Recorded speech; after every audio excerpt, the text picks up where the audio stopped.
আসসালামু আলাইকুম। আপনারা যারা ছাদের উপরে মুরগি লালন পালন করতে চাচ্ছেন বা একটি খামার করতে চাচ্ছেন, তারা প্রায় আমাদেরকে মেসেজ করেন যে ভাই, আপনাদের সিলিং জোনের খামারটা কিভাবে ছাদের উপরে তৈরি করেছেন আমাদেরকে একটু বলেন বা দেখান।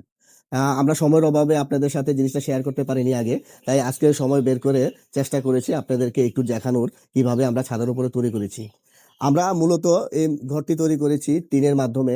যদি আপনারা দেখতে পারেন, এই যে আমরা টিন দিয়ে পুরোটো একদম পুরো খামারটা আমরা টিন দিয়ে তৈরি করেছি। আমরা প্রথম যখন এই খামারটি তৈরি করেছিলাম তখন আমরা চারদিকে তিরপাল দিয়ে তৈরি করেছিলাম। কিন্তু যেহেতু আমার এই ছাদের উপরে প্রায় চারপাশের কোনো জায়গায় বড় কোনো বিল্ডিং না থাকার কারণে যখন ঝড় তুফান সৃষ্টি হয় বা বৃষ্টির সময় হয়, তখন প্রচুর পরিমাণে বাতাসের কারণে আমাদের এই তিরপালগুলো নষ্ট হয়ে যায়, এবং কি সূর্যের প্রকোপ তাপের কারণে এই তিরপালগুলো বেশি দিন টিকে না। তখন আমাদের দেখা যায় কি, প্রায় 3 মাস 4 মাস বা 6 মাস পরে পরে তিরপাল চেঞ্জ করতে হইতেছে। আর যেহেতু তিরপালের অনেক দাম, তো হিসেব করলে দেখা যায় বছরে তিরপালের পিছনে অনেক টাকা নষ্ট হয়।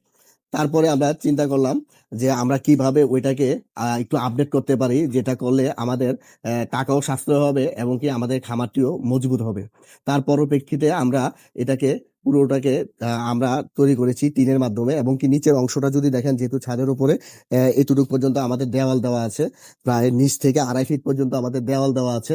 এর পরবর্তী অংশটাকে আমরা তৈরি করেছি টিন দিয়ে, একদম দেয়ালের উপর থেকে একদম আপ পর্যন্ত আমরা টিন দিয়ে দিয়েছি।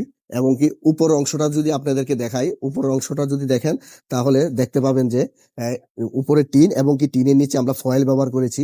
যেহেতু প্রচুর পরিমাণে গরম পড়ে ছাদে, সেই কারণে যদি ফয়েলটা থাকে মুরগির জন্য কিছুটা হলেও স্বস্তির কারণ হবে ফয়েল। তাই আমরা উপরে ফয়েল ইউজ করেছি। আপনারা যারা এইভাবে তৈরি করতে চান তার উপরে অবশ্যই ফয়েল ইউজ করবেন, না হলে গরমের কারণে মুরগি হৃষ্ট করার সম্ভাবনা থাকে।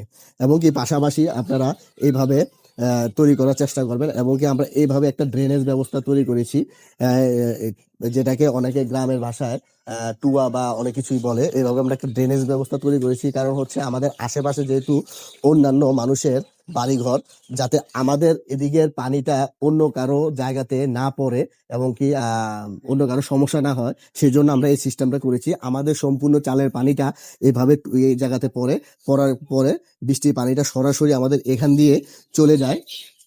এখানে আমরা যদি যদিও এখন দেখানো সম্ভব না, এখান দিয়ে টোটালি আমাদের একটা পাইপ দেওয়া আছে।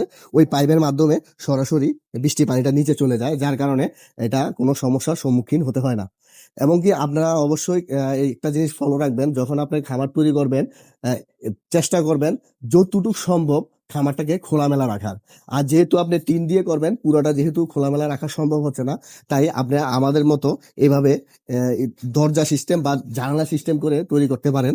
যেমন আমি যদি আপনাকে দেখাই, যে আমাদের প্রত্যেকটা একটা টিন পরে পরে আমরা যে ব্যবস্থা করেছি সেটা হচ্ছে প্রতিটা টিন আমরা এভাবে দিয়েছি।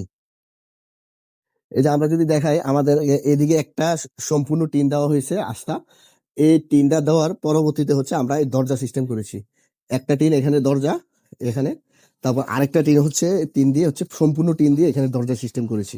তো আমরা যখন প্রয়োজন হয় তখন আমরা বৃষ্টির সময় এগুলো এভাবে লাগিয়ে দিতে পারি, বা যখন ঝড় হয় তখন এভাবে লাগিয়ে দিতে পারি। একদম টোটালি আমরা লাগিয়ে দেওয়ার কারণে তখন আর ঝড় বৃষ্টিতে সমস্যার সম্মুখীন হতে হয় না। এবং কি উপরেও আমরা একটা লক রেখেছি, যাতে উপরে এবং নিচে আমরা লকগুলো যখন লাগাবো তখন আর সমস্যা হবে না।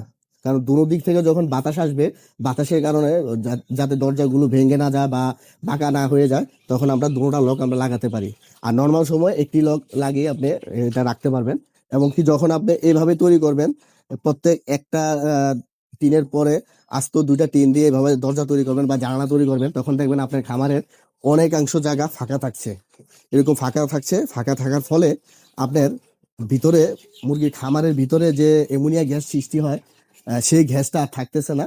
সেই গ্যাসটা টোটালি আপনার খামার থেকে বেরিয়ে চলে আসবে, এবং কি মুরগি সুস্থ থাকবে। আর এই গ্যাপগুলোতে আপনাদের প্রত্যেকটা জানালার গ্যাপগুলোতে এরকম প্লাস্টিকের যে নেটগুলো পাওয়া যায়, এই নেট দিয়ে বন্ধ করে দিবেন যাতে মুরগি বাহিরে না যেতে পারে।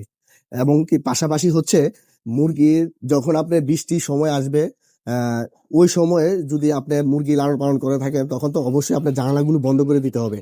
আর ওই মুহূর্তে যখন জানালাগুলো বা দরজাগুলো বন্ধ করে দিবেন, তখন ভিতরের অংশটা আপনার অন্ধকার হয়ে যাবে। হয়তোবা আপনি লাইট দিয়ে জিনিসটাকে আলোকিত করে রাখতে হবে, অথবা দেখা গেছে কি আপনার ভিতরে অন্যভাবে কৃত্রিমভাবে আলোর ব্যবস্থা করতে হবে। তাই আমরা একটা জিনিস চেষ্টা করেছি যাতে আমাদের লাইটিং খরচটা কমে। সেজন্য আমরা যখন ইউজ করেছি দরজাগুলোর পরে পরে আমরা একদম প্লাস্টিকের টিনগুলো লাগিয়েছি। এই প্লাস্টিকের টিনগুলো লাগানোর কারণে আপনারা যখন আমাদের এই দরজাগুলো লাগানো থাকে, টিনের দরজাগুলো লাগানো থাকে, তখন এইগুলো দিয়ে আমাদের যথেষ্ট পরিমাণে আলো চলে আসে, যার কারণে আমাদের ভিতরে কোনো লাইটের ব্যবস্থা করতে হয় না। বিশেষ করে বৃষ্টির সময় বা যখন ফজরের পর থেকে সূর্য আস্তে আস্তে ওঠা শুরু করে, ওই সময় আমাদের লাইটগুলো বন্ধ থাকলেও মুরগি তার আলো অটোমেটিকলি পাইতেছে এবং কি মুরগিগুলো স্বাচ্ছন্দ্যভাবে চলাফেরা করতেছে। তো আজকে এই পর্যন্তই। আশা করি আমি যেভাবে দেখিয়েছি আপনারা ওইভাবে আপনাদের একটি খামার তৈরি করতে পারবেন। আর যদি এরপরেও কোনো কোশ্চেন থাকে অবশ্যই কমেন্ট বক্সে জানাবেন। আপনাকে অবশ্যই কোশ্চেনের আনসার দিয়ে হেল্প করার চেষ্টা করবো ইনশাল্লাহ। ধন্যবাদ সবাইকে।